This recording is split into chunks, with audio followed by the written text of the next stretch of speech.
बिस्मिल्लाहिर्रहमानिर्रहीम अस्सलाम वालेकुम। तो आज की रेसिपी रमज़ान स्पेशल है क्योंकि रमज़ान की तैयारी हम पहले से थोड़ी बहुत कर लेते हैं। तो आप इस रेसिपी को फ्रीज़ भी कर सकते हैं या अफ्तार में झटपट से आप इसे रेडी भी करके रख सकते हैं। दोनों ऑप्शन है, या फ्रीज़ कर ले या आप रमज़ान में भी इसे फ्रेश बना के खा सकते हैं। ऊपर से जितने ये क्रिस्पी होते हैं अंदर से उतना ही मज़े का इसका टेस्ट। तो रेसिपी को बिल्कुल मिस नहीं करिएगा, बहुत ही मज़े के बनते हैं। तो चैनल पर पहली बार आए हैं, रेसिपी पसंद आती है तो ज़रूर सब्सक्राइब करिएगा। तो आपने ब्रेस्ट का पीस ले लेना है बोनलेस, और इसे छोटे छोटे टुकड़ों में आधा इंच के करीब रख लेना है और अच्छे से धो के आपने इसे छन्नी में रख देना है ताकि इसका पानी अच्छे से निथर जाए। चिकन में पानी बिल्कुल नहीं होना चाहिए।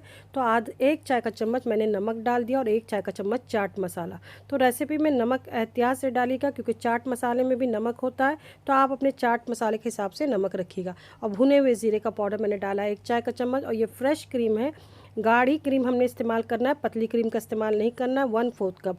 और काली मिर्चों का पाउडर हमने डाल देना 1 चाय का चम्मच। अब इसे मैं बहुत अच्छे से मिक्स कर लूँगी। अगर आप मेरे चैनल पर पहली बार आए हैं तो मेरी रेसिपी आसान सी जानने के लिए चैनल को ज़रूर सब्सक्राइब करिएगा, बहुत खुशी होगी। अब इसे अच्छे से मिक्स करके हम साइड में रख देंगे और एक मसाला तैयार करेंगे, बहुत ही मज़े का इससे टेस्ट आएगा। तो मिक्सर का जार ले लिया है मैंने, और इसमें मैंने फ्रेश हरा धनिया लिया है 1 मुट्ठी। ये देखिए, अच्छे से धनिए को वॉश करके इसे आपने जार में डाल देना है। अब आधा मुट्ठी के करीब हमने पुदीना ले लेना है, पुदीने के पत्ते का इस्तेमाल हमने करना है। और लहसुन के जवे, ये थोड़े बड़े साइज़ के हैं तो मैंने 7 लिए हैं। और ये तेज़ वाली हरी मिर्चें हैं तो मैंने इसमें 5 डाली क्योंकि इसकी साइज़ थोड़ा सा बड़ा है मिर्चों का।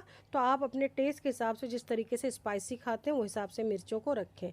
अब इसमें हमने दही डालना है 1/4 कप। दही भी गाढ़ा होना चाहिए, पतला नहीं होना चाहिए, नहीं तो चिकन में जब हम इसे मिक्स करेंगे मसालों को तो ये गीला हो जाएगा और चिकन के ऊपर मसाला अच्छे से कोट नहीं होगा।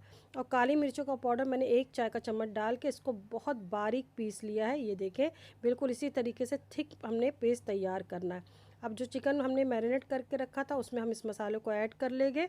रेसिपी को आप लोग बिल्कुल स्किप नहीं करिएगा क्योंकि बहुत ही आसान स्नैक्स है। तो आप रमज़ान में इसे एक बार बना के खाएंगे तो इंशाल्लाह आप इसे बार बार बनाने पे मजबूर हो जाएंगे क्योंकि बहुत ही मज़े का बनता है। अब इसे मैं फ़ौरन से रेडी करने लगी हूँ, तो मैंने आधे घंटे के लिए इसे मैरिनेट होने रख दिया था। अगर आप इसे फ्रीज़ करना चाहते हैं रमज़ान के लिए तो फ़ौरन से आप इसे रेडी करके फ्रीज़ कर लें। तो एक टूथपिक में आपने 2 पीस लगा लेना है, और मैंने 2 अंडे में 2 चुटकी नमक डाल के अच्छे से फेंट लिया था। अंडे में डिप करें और ब्रेड क्रम्स में कोट करने के बाद आपने इसे हल्का हल्का सा प्रेस करना है ताकि ब्रेड की कोटिंग अच्छे से लग जाए। ये देखें, मैं हाथ में लेके इसे हल्का हल्का प्रेस कर रही हूँ ताकि भी अच्छे से कोट हो जाए। ये देखिए कितने अच्छे से कोट हो चुका है। तो अगर इस स्टेज पर रेसिपी पसंद आई है तो एक लाइक का बटन ज़रूर दबा दें। अब इसी तरीके से मैंने तमाम स्टिक को रेडी कर लिया। ये देखें, अब इसे फ्रीज़ करने के लिए आपने ट्रे में ले लेना है और इसमें थोड़ी थोड़ी दूर पे इस तरीके से चिकन के पीसेस को रखते जाना है। अब इसी तरीके से तमाम पीसेस को रख के आपने इसे फ्रीज़र में रख देना है। जब ये हार्ड हो जाए तो किसी जिपलॉक बैग या एयरटाइट डिब्बे में आप इसे पैक करके रख लें। इंशाल्लाह रमज़ान में ये 15 दिन तक तो बिल्कुल ख़राब नहीं होगे। तो रेसिपी अपनों को ज़रूर शेयर कर दिया करें अगर आप लोगों को रेसिपी पसंद आती है। तो कढ़ाई में मैंने ऑयल रख दिया था गर्म होने के लिए। ऑयल जब गर्म हो जाए तो आंच को मीडियम रखना है, और चिकन के पीसेस डालने के बाद आपने बिल्कुल चम्मच नहीं चलाना है कुछ सेकंड तक, जब तक ये सेट नहीं हो जाते।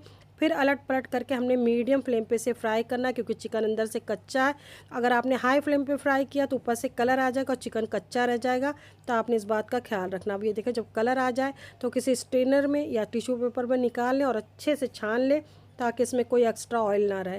तो इसे आप गरम गरम सर्व करें टमाटो सॉस के साथ और नींबू के स्लाइस के साथ। नींबू का स्लाइस मैं प्लेट में रखना भूल गई थी, बहुत ही ज़बरदस्त बनते हैं। तो किसी अपनों को शेयर कर दे तो इस रमज़ान बना के घर वालों का दिल जीत ले, खा के इंशाल्लाह सबको मज़ा आ जाएगा। तो अपना ख्याल रखें, अपनी दुआओं में मुझे ज़रूर याद रखें। अल्लाह हाफिज़।